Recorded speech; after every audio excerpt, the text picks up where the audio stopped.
Yo, what's going on guys, it's your boy Hunter Bills, aka Bills, and I hope you're having a fantastic great day, and we're finally back here with a brand new review on the latest chapter of My Hero Academia, chapter 326. Now I want to keep this review short and concise because this is about a mini theory on who Stain's true identity is, and yeah, let's get into it.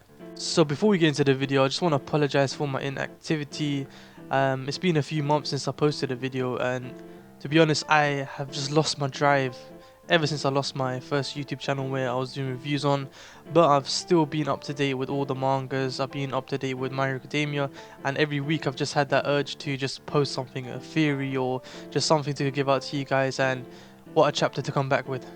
And yeah, so you can expect more from me, and let me know if you guys would like to see theories in shorts or like reviews in shorts. So it's just a quick minute and then you're updated on what's going on, or you got someone to relate with on the chapter.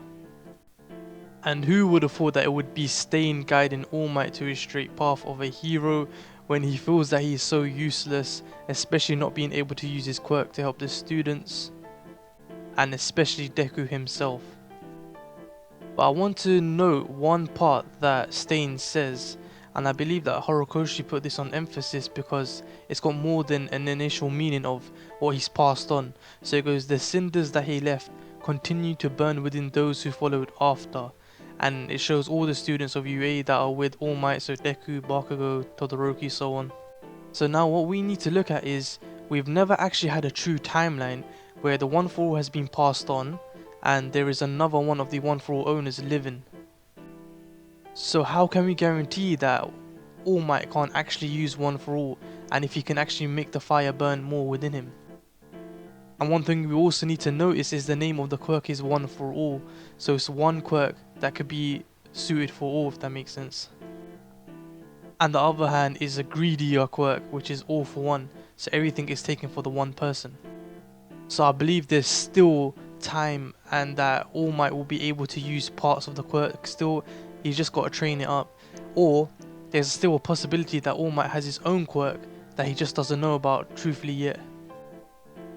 And you know what, we could also see an All Might Batman, so things ain't ended for him just yet. But now to Stain, before he leaves, he talks with some insights and he says a quote, and the quote seems to resemble something that All Might notices. And then All Might says, "Are you?" So he knows somewhat of who this person is or who this quote resembles to, but the question is, who is it? And as I was reading this, only one person came to mind instantly, and that is Harima Oji, the Peerless Thief. Now I'm going to show you guys a photo of Harima Oji, and you guys cannot tell me that he looks exactly like Stain, just without the bandana and the more crookedness. So one of the evidence that will back this up is the way he speaks, and I believe that is wisdom. Harima Oji was one of the top 3 with All For One, Redestro, and himself, the Peerless Thief. And if we use in terms of speech, the way he speaks to All Might shows that he is someone of wisdom and knowledge. And that doesn't fit in with the new time heroes of My Hero Academia or the new time villains. And as much as Stain is a villain, it looks like the reasons he does his thing is for a righteous type of purpose. Now the question is how a thief will relate to these ideals and how they connect. And what I believe is that there is thieves that, they believe that they do the things for righteous purposes.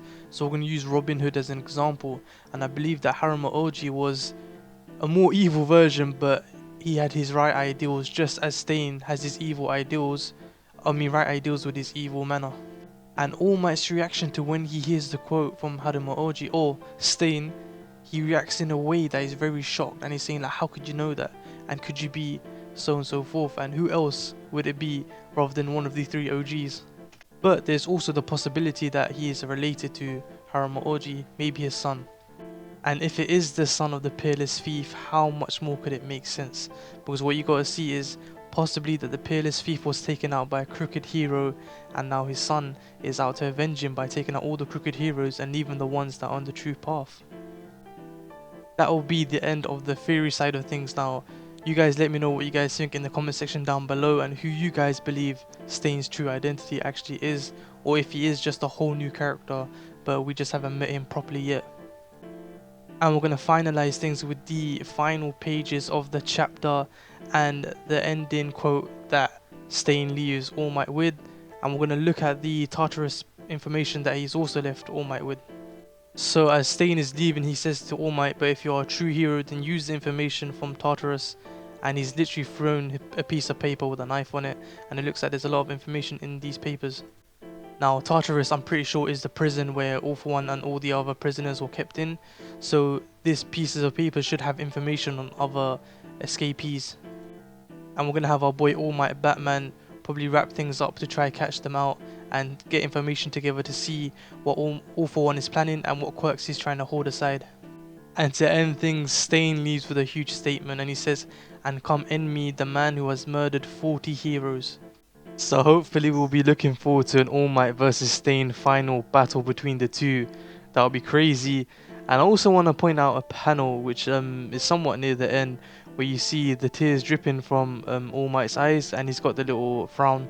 And you notice that it was raining beforehand, but then you see the clouds just starting, the sun just ripping through the clouds, and you know, it's like his tears are coming out, but then the rain's stopping in the reality. That was a clean touch from Horikoshi. And that wraps things up with today's video. I hope you guys enjoyed this content. A little bit of a theory, a little bit of a review, a little bit of a breakdown, but keep an eye out for future videos to come. I've got some huge theories already stacked, and there's a theory about Deku having All For One as well, so that's a little sneak peek. But as usual, have a great day and peace.